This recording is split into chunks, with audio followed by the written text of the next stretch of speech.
नागपूर शहराच्या गुन्हे शाखा युनिट क्रमांक 1 पथकाने हिंगणा पोलीस ठाण्या हद्दीत क्रिकेट मॅचवर जुगार खेळणाऱ्यांविरुद्ध मोठी कारवाई केली आहे। या कारवाईत 3 आरोपींना अटक करण्यात आली असून त्यांच्याकडून 2,88,000 रुपयाचा मुद्देमाल जप्त करण्यात आला आहे।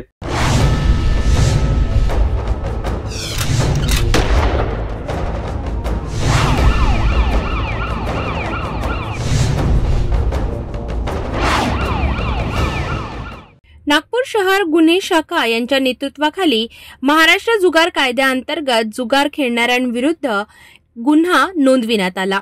पोलिसांनी राजेंद्र रामाजी भानुसे आणि राजकुमार पितांबर गहाणे या दोघांना अटक केली।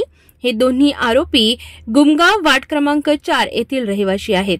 त्यांच्याकडून वेगवेगळ्या कंपन्यांचे 4 mobile, 1 Alto car, 1 hero Honda Splendor दुचाकी आणि 1860 रुपये नगदी असा एकूण 2,88,860 रुपयांचा मुद्देमाल जप्त करण्यात आला।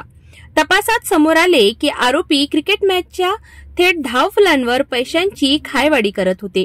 क्रिकेट लाईव्ह लाईन या ॲपद्वारे 2025च्या डेझर्ट वायपर विरुद्ध शारजा मॅचेसचे थेट धावफल पाहून जुगार खेळला जात होता।